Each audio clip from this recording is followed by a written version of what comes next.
আরামবাগে জনবহুল শহরে একটি বেসরকারি ঔষধের দোকানে তালা, গেট ভেঙে লক্ষাধিক টাকার চুরি। এই ঘটনায় আরামবাগ শহর জুড়ে ব্যাপক চাঞ্চল্যের সৃষ্টি হয়। ঘটনাটি ঘটেছে গতকাল বৃহস্পতিবার রাতে হুগলির আরামবাগের হাসপাতাল মোড় সংলগ্ন এলাকায়। এই বিষয়ে ঔষধের দোকান কর্তৃপক্ষ জানান, গতকাল রাতে দোকানের পেছনের গেট দিয়ে তালা ভেঙে এবং লোহার গেট কেটে দোকানের ভিতর প্রবেশ করে। এমনকি সিসি ক্যামেরাকেও ভেঙে দেয়। দোকানের একদম তছনছ করে গেছে।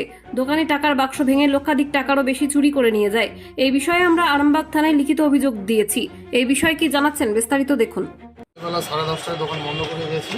আজ সকালে 8:30টার সময় দোকান খুলে দেখছি যে সমস্ত কিছু ভাঙচুর করা আছে। ক্যাশ বাক্স থেকে সমস্ত টাকা পয়সা চুরি গেছে, আর সব ছড়ানো ছিটানো ওষুধপত্র সব ছড়ানো ছিটানো পিছনে গেট দিয়ে ভেঙে ঢুকেছে।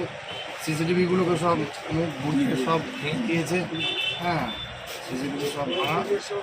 মোটামুটি যা আমার টাকা পয়সা ছিল মোটামুটি 1,10,20,000 টাকা টোটাল 2-3 দিনের সেলের টাকা সব নিয়ে লোপার দিয়েছে। চলে যাবে 10 টাকার নোট ওর থেকে ভালো আর পাবেন না। আর কি নিয়েছে এমনি টাকা পয়সা? ওষুধপত্র ঘাটাঘাটি করেছে, এখনো এগুলো দেখছি কিছু ওষুধ মিসিং আছে।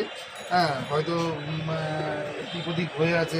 এবার সেটা দেখছি, সেটা কত টাকার ওষুধ না ওষুধ কিছু বোঝা যাচ্ছে না। জেনারেলি তারা তো ওষুধ নেবার উদ্দেশ্যে আসেনি, তারা এসেছে মূলত টাকা পয়সা নেবার উদ্দেশ্যেই এসেছে।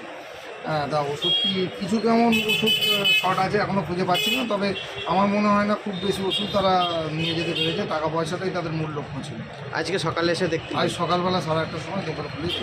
পুলিশকে জানিয়েছিলেন? হ্যাঁ, সঙ্গে সঙ্গে আমরা থানায় ফোন করেছি এবং গিয়ে আমরা এফআইআর করেছি। থানা থেকে 3-4কে এসেছেন, ওনারা এসে সব রকম সহযোগিতা করেছেন। হ্যাঁ, সব রকম সহযোগিতা করেছেন। সমস্ত ওই গ্রিল গেট ভেঙে যা টাকা পয়সা ছিল নিয়ে চলে গেছে। রাত্রেবেলা টোটাল একদম সব ভাঙচুর করেছে।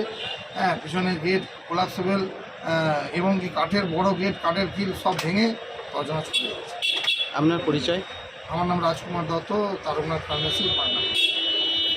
সারাদিনে আপনার এলাকার খবর দেখতে আমাদের বাংলা দিশা ডিজিটাল ফেসবুক ও ইউটিউব পেজটি লাইক করে রাখুন এক্ষুনি। আপনারা দেখছেন আমার বাংলার নতুন দিশা, বাংলা দিশা।